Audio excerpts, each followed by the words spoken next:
Welcome to the Tipping Point Show. I'm Jimmy Evans. I'm so excited today to have joining me best-selling author and end times expert Bill Salus. Bill is the founder of Prophecy Depot Ministries. He's written 11 books and produced 14 DVDs.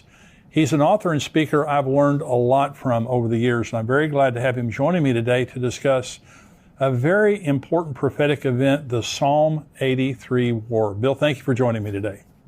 Hey, Jimmy, it's great to be with you. Thanks for having me. Well, I've listened to you and read your books for many years, and you're a scholar and you're a researcher, and that's one of the things I appreciate about your materials. Are very well thought out, very well researched. You've written this book, Psalm 83, The Missing Prophecy Revealed. Now, we get a lot of questions about this here on the Tipping Point Show, and I just want to say right off the bat, if you're interested in the Psalm 83 war, we're going to be talking about it here today. This is a phenomenal book that gives you all the details about Psalm 83 and all the research that Bill has done. And I'm sure you can get this on Amazon.com. Bill, what is your website where people can go? Well, thank you, Jimmy. Yes, it's prophecydepot.com. Prophecy Depot, like Home Depot.com. Okay. And all of your resources are available on there? Absolutely. Yeah, we have an online bookstore and DVD store, etc. So Psalm 83, we're going to talk in detail about this passage. You believe that this is speaking of a war that has yet to take place. Is that correct? Well, I do. That's what I teach. I believe it is actually the climactic concluding war that ends the Arab-Israeli conflict. Land for Peace deals have not been working. They're not biblically endorsed. But there's a plethora of prophecies that I believe are related to Psalm 83 that talk about war, that talk about Israel defeating its surrounding enemies that share common borders with them. And all of them are listed in Psalm 83. So I do believe it's a coming war that has not found fulfillment yet. Well, Asaph, the Psalms are written by different people, but Asaph wrote Psalm 83, and you believe that's significant, right? I do, because about 3,000 years ago, Asaph was a very close friend with King David. He was King David's worship leader. Matter of fact, they probably jammed together and did praise and worship on the Sabbath, right? Yeah. And he was a worship leader, but he was also a prophet. And at a time when the Jews were living large in the land, David had the anointed King David. They were going to build their temple. The reason they were living large in the land, we find out in 1 Chronicles 18 that David had conquered Philistia, which is where the Hamas are in the Gaza. Right. They'd conquered Edom and Moab and Ammon. That's in modern-day Jordan today. We'll put a face on those modern-day equivalents today. They conquered up into Syria, and ancient Assyria. And then all of a sudden, Asaph comes out with this futuristic foretelling about the very countries and populations, territories and populations that David had just conquered, and said, by the way, they're going to form a confederacy and try to wipe the nation of Israel off the map. The name of Israel will be remembered no more. So it was very peculiar that at that time he would come out with that prophecy. Now we find out that Asaph was a prophet in 2 Chronicles 29:30. We're told that moreover King Hezekiah and the leaders commanded the Levites to sing praise to the Lord with the words of David and Asaph, the seer, that means prophet, like Ezekiel or Jeremiah. Right. Also, we're told in 1 Chronicles 25:2, the sons of Asaph are under the direction of Asaph, who prophesied according to the order of the king. So he is a prophet, and he wrote 12 Psalms, Psalm 50 through Psalm 73 through Psalm 83. The most prophetic of them is Psalm 83, and then secondarily would be Psalm 50. So I look at this as a very relative prophecy for our time, Jimmy. So what is the plot? Because these are nations that immediately surround. Asaph is prophesying that basically the nations immediately surrounding Israel are going to try to snuff them out. Now, you can see that hatching as we speak. But so you believe that these nations exist, and do they have the motive? What's the plot behind all this? Right. Well, the Psalm, the first 5 verses lays that out for us. It says Asaph initially petitions God right off the bat in verse 1 because of what he's about to foretell is so egregious, a confrontation to wipe Israel off the map. He says to God, do not keep silent. Do not hold your peace, and do not be still, O God. He's saying to God, listen, Do not keep silent. You have to have a response to what's about to happen. Do not hold your peace. You got to be ready for war and do not be still. You got to intervene. You got to be involved. And I point out in the Psalm 83 book and other prophecies that the Lord does intervene, and he empowers the Israeli Defense Forces, who exist in fulfillment of biblical prophecy today, to wage and win the war against the Psalm 83 countries. And it goes on to say that your enemies make a tumult, and those who hate you have lifted up their head. They have taken crafty counsel against your people, that would be Israel, the Jews, and against your sheltered ones. And they have said, come and let us cut them off from being a nation, that the name of Israel may be remembered no more. For they have consulted together with one consent. They form a confederacy against you. So what Asaph is saying, that in the future, the countries we're about to reveal would come together and form a devious plan to destroy the nation of Israel, to wipe Israel off the map, and even banish Israel from the future of all history books and past, because that the name of Israel would be remembered no more.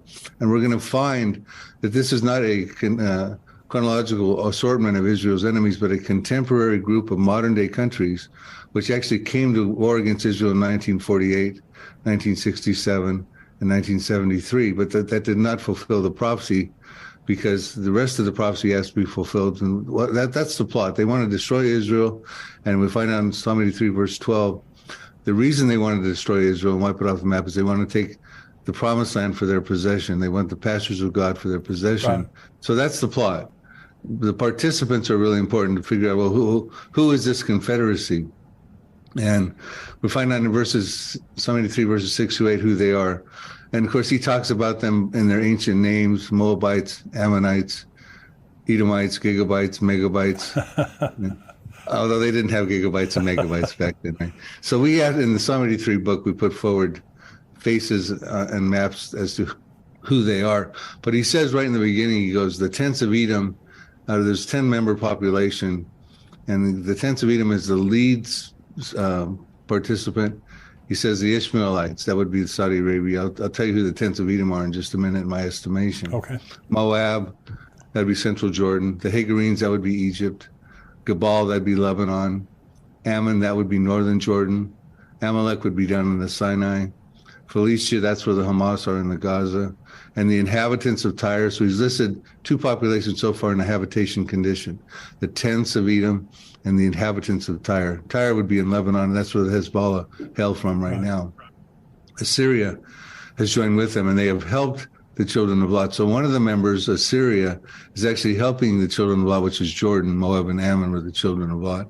So they're involved and integrated into actually helping another participant in the Confederacy.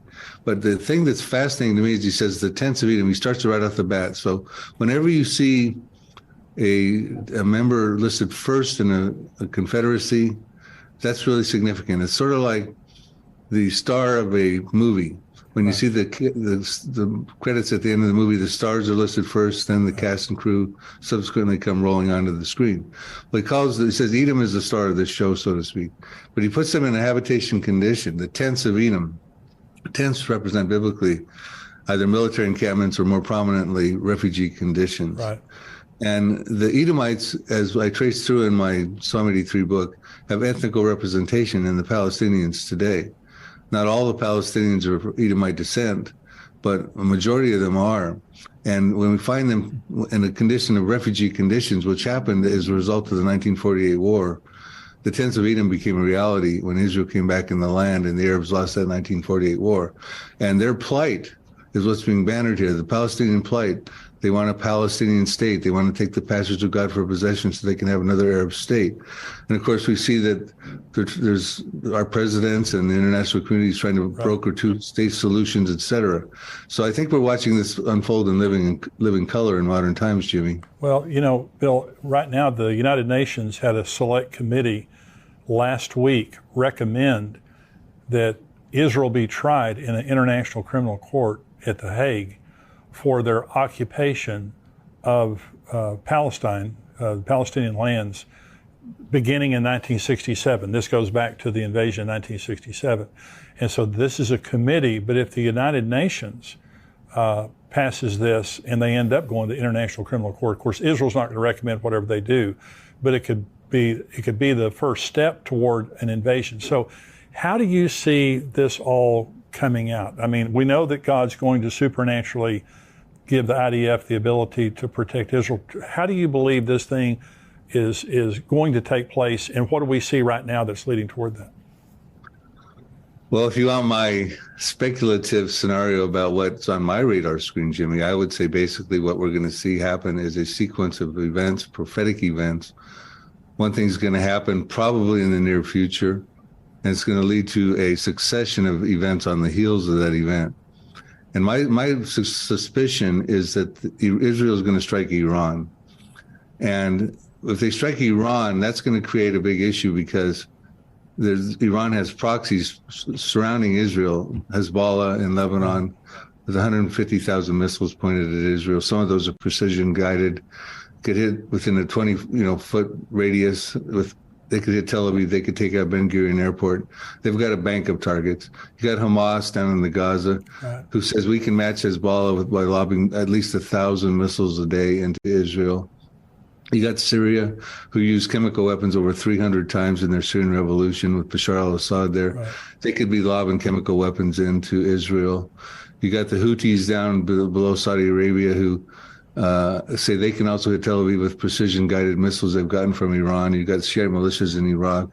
I believe that an attack on Iran would be also prophetic as well, because there's two prophecies of Iran in the end times. One of them is in Ezekiel 38. Right. Ezekiel 38:5, it's under the banner of Persia. Persia became Iran in 1935. It was renamed. But there's also a prophecy of Elam in Jeremiah chapter 49, verses 34 through 39, which I believe actually precedes, and it's probably what we're talking about here. It seems like it's a nuclear prophecy. And of course, Iran is on the fast track to get a nuclear weapon if they don't already have one. Right. They've been seizing the opportunity since Donald Trump withdrew from the JCPOA in 2018 to rapidly advance their nuclear program. And I think once they get struck, that's going to catalyze an event, and Israel's going to find itself in a prison rules war. They're going to be fighting for their life. Weapons coming, missiles coming in from all sides. Iran just recently announced they have a hypersonic missile that can get to Israel in 400 seconds. Unbelievable. That's 6.66 minutes, by the way. Wow. And they can hit the heart of Israel. And so, you know, this is firepower that the Iron Dome can't. The Israeli defense systems are great, but they can't fend off the firepower that could be unleashed on them. And I think what happens at that point, Jimmy, is Israel lashes out and they destroy a city overnight. And I believe that would fulfill the Isaiah 17 prophecy, the destruction of Damascus. Right. Damascus will cease from being a city. It'll become a ruinous heap. We're told in Isaiah 17:1. Isaiah 17:9 says, the desolation is caused by the children of Israel. And Isaiah 17:14, concluding the prophecy, says, in the morning you see him, speaking of Damascus in the masculine pronoun, but in the evening you see him, but in the morning he is no more. This is the portion of those who rob us and those who plunder us. And I think when that happens, Jimmy, if my scenario is correct, and I support it scripturally in my teachings, I think the Arab world will go up in an uproar, because they just took out the oldest continuously inhabited city in recorded history, the capital of Syria, Damascus, and they're going to start saying in Lebanon, what about Beirut? Are we next? What about Amman, Jordan? Are we next? Which they are next, by the way. There's prophecies about Amman, Jordan that show Israel reducing it to rubble also. What about Cairo in Egypt? What about Mecca in Saudi Arabia? And also, I think Isaiah 17 tells us that Israel does take a hit, and Isaiah 17 verses 4 through 6. So Israel has no option but to respond militarily for the survival of the nation. And I think when the Arab uproar happens, they say to themselves, our cities could be next. Yeah. Israel's hurt right now. This would be a time to come together. We can probably come together and take out Israel right now and survive our cities and that sort of thing. And I think that would then lead to Psalm 83. So it's a succession of events, probably starting with Iran's nuclear program, Jeremiah 49, the Elam prophecy, probably leading to a proxy war where Damascus gets taken out as a city, probably leading to the Psalm 83 final Arab-Israeli conflict. And that would conclude the Arab-Israeli conflict. Well, what you're saying, I totally agree with every word of what you just said. The Israelis had a massive drill, I think this was last spring, called Chariots of Fire. And every branch of their military, and some of this included the United States Air Force, our military, they practiced bombing Iran. And there were two separate, things that they were doing. The first is they put $5 billion in their budget this year to bomb Iran. That's significant. The second thing is, once they bomb Iran, the second part of Chariots of Fire was protecting their boundaries after they finished, because they know exactly what you just said is going to happen. So this is not a fairy tale. This is happening. I mean, the Israelis are considering this right now. Another significant thing is Benjamin Netanyahu just got elected prime minister. And so we have a very ultra right-wing government now, the newly elected government there in Israel. And if anyone would strike Iran preemptively, it would be Benjamin Netanyahu. But what you were saying, Bill, a new part of this equation that's just, to me, just a couple of weeks old, is the hypersonic missile. That Iran begins to brag about being able to strike in 400 seconds. That's like waving a red flag in front of a bull. When you say that to Israel, they're already on edge. But when they have to consider 6.666, that they have to consider that type of strike, they have to, at some point, preemptively strike Iran. So I completely agree with what you just said. Now let's talk about how does Israel, what does God do, according to Psalm 83, that gives the Israeli Defense Forces the ability to supernaturally defend their nation? Well, it's interesting because the prophecy goes on. See, some people think, first, I want to add a couple of things to what you just said, because what you just said was very telling. And there's a part 3 in that Chariots of Fire drill that Israel did also, and they were preparing for casualties that would come upon them inside of the country, aware of the fact that with the kind of firepower that could be launched against them, that they would likely experience casualties, especially concerns about chemical weapons and things like that coming through. Now, to get back to your question, Asaph, some people think that Psalm 83 was fulfilled in 1948, the War of 1948, the War of Independence, because the countries we listed that were, again, we're going to go through those that were in Psalm 83 verses 6 to 8. You had Lebanon, Syria, Iraq, Jordan, Saudi Arabia, Egypt. The Palestinians would be there as the tents of Edom. You'd have the Gaza would be where the Hamas are today. Hezbollah is up in Lebanon. These countries have Israel surrounded. I call them an inner circle of countries, versus Ezekiel 38, which is a prophecy your listeners may be, or viewers may be familiar with, which deals with an outer ring of countries. None of the Psalm 83 countries that share common borders with Israel, that have been Israel's notorious enemies. Right. None of them are in Ezekiel 38.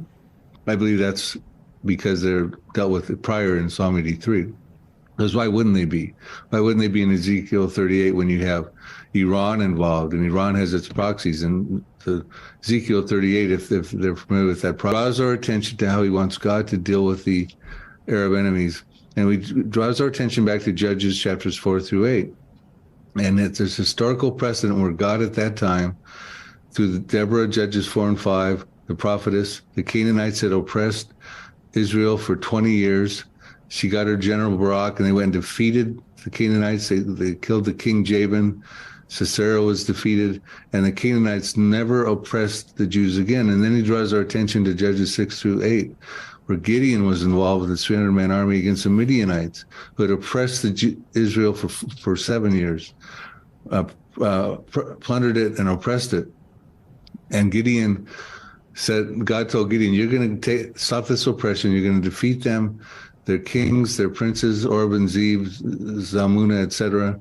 And the Midianites were defeated, and they no longer ever oppressed Israel again. So we see that the Arab countries around Israel right now are still oppressing the Jews. Oh, yeah. This was not fulfilled.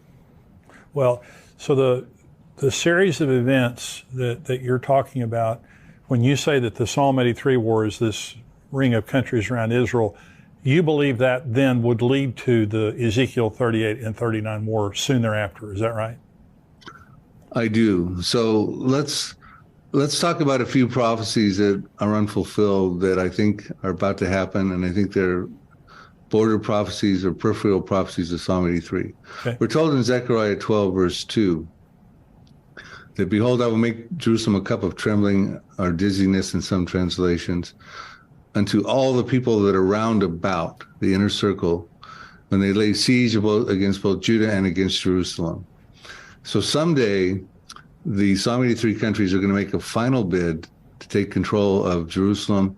Jordan has control of the Temple Mount right now, which is a controversial thing because now with the religious right wing coming into the coalition with Benjamin Netanyahu, there's concerns that the status quo on the Temple Mount might change. Yes. And if that happens, Jordan's going to be very concerned about that, as are the Palestinians. Half of Jordan is filled with Palestinians, about 5 million Palestinians. About 2.5 million of them are Palestinian refugees. And their holdout, their hope is that they get control of the Temple Mount, which is the third holiest, Jerusalem's the third holiest city in Islam. But it goes on and says, someday they're going to lay siege upon it. And that's going to be a drastic mistake because it says in Zechariah 12, verse 6, the Israeli Defense Forces are going to take this to task. And here's what it says. In that day that the surrounding peoples lay siege on Judah and Jerusalem, I will make the captains or the IDF of Israel, of Judah, like a fire pan in the wood pile, like a fiery torch in the sheaves, and they shall devour all the surrounding peoples on the right hand and on the left. But Jerusalem shall be inhabited again in her own place. Yes, Jerusalem. So we have a sort of a blanket prophecy with the Israeli Defense Forces defeating the people on the right hand and on the left hand of the surrounding countries that are part of Psalm 83 decisively, a fiery torch devouring sheaves like kindling. I mean, there's no shortage of prophecies I put forward in the book about the Israeli Defense Forces winning wars. Here's one right here. So I told you that Jordan will be concerned if they see Damascus go up in smoke. Okay. Well, they should be because, and remember, Jordan has a fragile peace treaty with Israel right now. It's going to be threatened when the status quo changes on the Temple Mount. And we know the status quo is going to change on the Temple Mount someday because the Jews will build a third temple. And that means they can't have the status quo the way it is right now. Right now, the Jews can't even go up and pray on the Temple Mount. They're not supposed to. So things are going to change eventually. And I believe that eventually is probably soon, maybe even in 2023. But so Jordan, it says here about Jordan, you don't find the peace treaty in these next two prophecies I'm going to tell you. And Jordan is listed in Psalm 83. Jeremiah 49, verse 2. Therefore, behold, the days are coming, says the Lord, that I will cause to be heard an alarm of war in Rabbah of the Ammonites, that would be Ammon, Jordan. It shall be a desolate mound, and her villages shall be burned with fire. Then Israel shall take possession of its inheritance, says the Lord. So Israel's going to take that city down also. Now, that's Damascus to Amman, Jordan is not very far. Yeah, I mean, you can drive there in just 3 or 4 hours. So, I mean, Amman, Jordan's going to be reduced to rubble pretty much like as was Damascus. Zephaniah gives us a different camera angle on I think the very same prophecy. These are unfulfilled prophecies, Jimmy, and they involve the Israeli Defense Forces. And for various reasons, time permitting, I can tell you why they will happen before the tribulation period. But I'll read this one here. And I mean, there's no shortage of the Israeli Defense Forces dealing with the Psalm 83 countries. This will be probably the last one I'll tell you about right now, and then we can get into the other questions. Zephaniah 2, verses 8 through 9. I have heard the reproach of Moab, that's central Jordan, and the insults of the people of Ammon, that's northern Jordan, which they have reproached against my people and made arrogant threats against their borders. But the residue of my people shall plunder them, and the remnant of my people shall possess them. So what's going to happen is there's going to be a war. Israel's going to start annexing territory. They're going to take over. I can show you all the different scriptures. They're going to take over, in my estimation, all of Jordan. Wow. And when Israel wins wars, they have a history of annexing territory. Joshua did it 3,300 years ago in the land of Canaan. King David and King Solomon did it 3,000 years ago. Israel did it in the 1967 war. They feel it's part of the promised land. It increases the defensibility of their borders. And when countries win wars, they often take over territory. Right. So, I mean, these are prophecies talking about Israel possessing Jordan, plundering and winning wars, taking out Damascus, taking out Amman, Jordan. I can get into the ones about Lebanon. I can get into the ones about Egypt and all that too. But I think your viewers get the drift. Well, and like you said, I don't think it's a matter of if, when Israel strikes Iran, because you were talking about Elam, and Elam is it's there in Iran, but it's also the nuclear area of Iran, where they have a lot of nuclear installations there. And so if they hit that, the whole world's going to go crazy. Right. That prophecy is, to me, one of the most important ones to be watching. I have a book I wrote called Nuclear Showdown in Iran. Be detected and stopped by Israel's defense systems. They can get there in 6.66 minutes, now 400 seconds. So they're boasting. But so that's a prime territory to be attacked, because that's where all the rocket launchers and most of them are located there and buried underground. Also, you have the Bushehr nuclear reactor there, which is the crown jewel of Iran's nuclear program. That is Bushehr 1. It's right in the Elam territory. It's a nuclear disaster waiting to happen.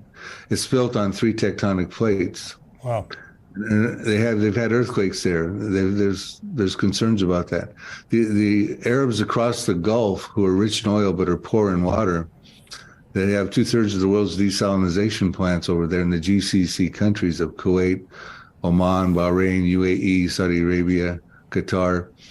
They're very concerned about that disaster that could happen, whether it's an earthquake or an attack, because they've done a study after an earthquake. I think it was in 2013. They reported that due to wind patterns, that within, I think, 24 hours or so, they said, and I wish I had the quote in front of me, but 40% to 100% of the populations could be hurt, devastated, because of the wind patterns and the nuclear fallout coming across the Gulf. Wow.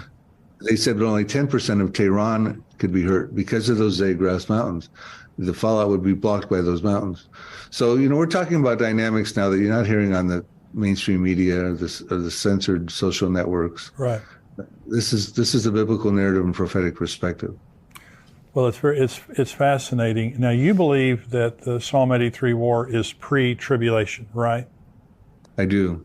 And so let's talk about the Antichrist for just a minute, because the Antichrist is going to take the world stage then after the Psalm 83 war, and I also believe after Ezekiel 38 and 39. I believe those pretty much coincide. So the Antichrist is going to take opportunity, kind of like after the Holocaust, and the world had sympathy for Israel. Do you think that's what's going to happen after God takes the glory for this? I do, and I concur with you. I think there's sound reasons, especially with Psalm 83 and also with Ezekiel 38, to make them both pre-tribulation. I think there's sound reasons to sequence them Psalm 83 first, which enables Israel to dwell securely, tear down the walls that they have on the borders around them. They've got walls to the north with Lebanon. They got a partition wall that's 400 plus miles in the middle of Israel that separates Palestinian terror from Israel proper. They got walls down around the Gaza. They got walls around Egypt separating. They got walls separating Jordan. And Ezekiel 38 talks about a time when Israel will dwell securely in the midst of the land, without walls, bars, nor gates, and receive of great plunder and booty, because that's what Russia comes after.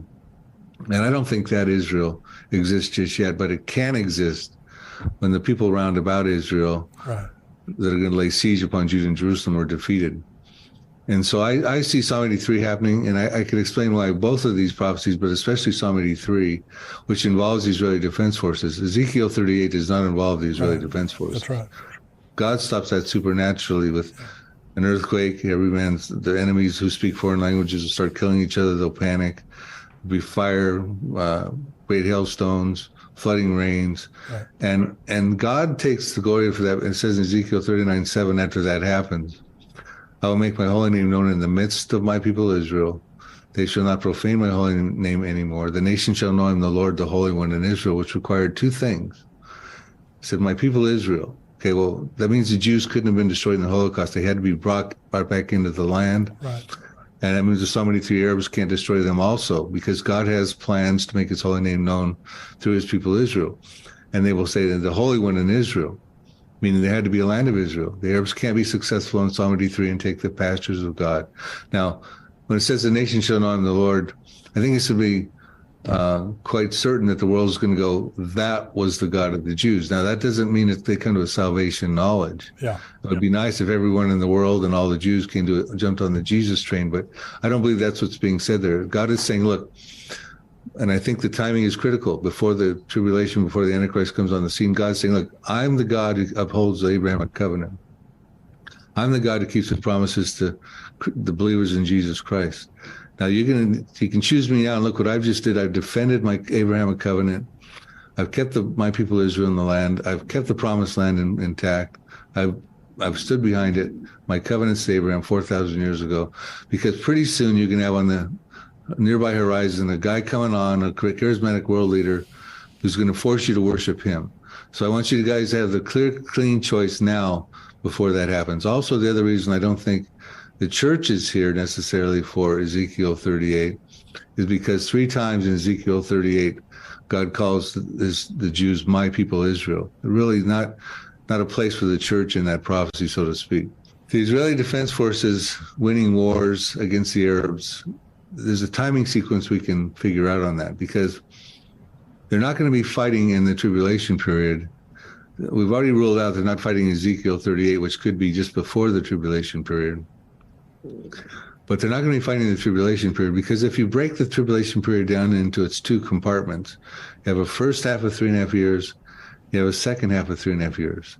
And the first half, 3.5 years, Israel's feeling like they're living at peace because they've been involved in a covenant. It's a false covenant. It's a pseudo peace because it's going to be broken in the mid part of the tribulation. But they're not going to be fighting wars against Arabs at that point. They're feeling like they're dwelling at peace. They got their temple built. They're doing sacrifices and offerings, and they're not going to be waging wars against the Arabs. As a matter of fact, they can't even stop the Antichrist at the mid part of the tribulation, right in the middle there, from going into the temple and stopping the sacrifices and offerings in fulfillment of Daniel 9:27. So then even Jesus said in Matthew 24, verses 15 through 19, when you see the Antichrist, when you see the abomination of desolation being set up in the temple, which we just talked about happens in the mid part of the tribulation when the Antichrist goes in and desecrates the temple, he says, flee for your lives, because he knows in Zechariah 13:8, 2/3 of the Jews in the land will be cut off and killed, because the Antichrist at that point is going to come out of the temple and commit a genocidal campaign against the Jewish people. So the Jews are going to be fleeing for their lives in the second half. If anything, they're going to pick up a weapon on their way out and use it, not burn it for fuel or convert it to energy.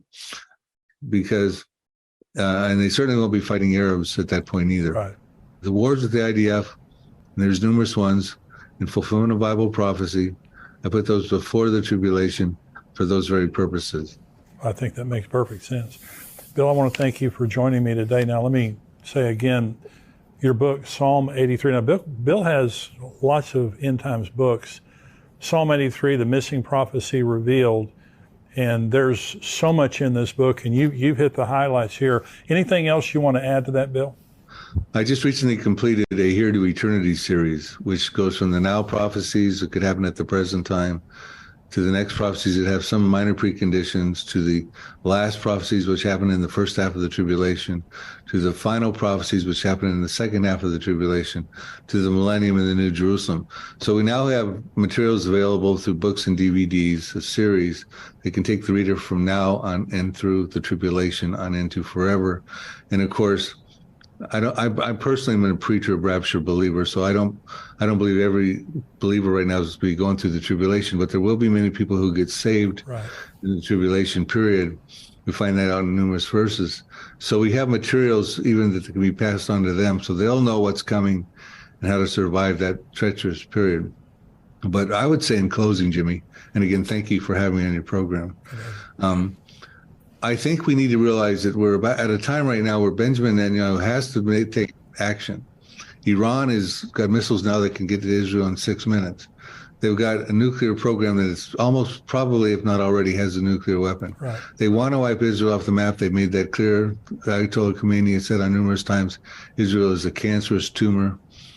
His generals have said we want to take them off the global map. The proxies around Israel are hating Israel. I mean, I think we need to realize that coming into the new year with the new administration of Benjamin Netanyahu, we could start to see biblical things start to happen. We could start to see biblical wars happen. It's been 74 years since Israel became a nation. That was the last major fulfillment of biblical prophecies, but I think we got some coming right around the corner, Jimmy. That's exciting. It really is. Well, Bill mentioned his books. I have all of your books. Really encourage you to go to prophecydepot.com, and Bill's books and information are there. I know I've bought some of your stuff on Amazon too. God bless you. Wonderful ministry. I want you to come back with me here in the near future. I want to talk about the nuclear showdown in Iran, your book on that. I'd love to. Absolutely, Jimmy. God bless you, Bill. Thanks for being with me. God bless you. Thank you. We're going to go now to the subscriber portion of our program. If you're watching this on YouTube and you're not a subscriber to endtimes.com, I encourage you to go to endtimes.com at $7 a month, $77 a year. You can watch the entire Tipping Point podcast, plus all the other things that we put out, videos and all the articles that we put out all week long. $7 a month, $77 a year. We want you to become a subscriber on endtimes.com.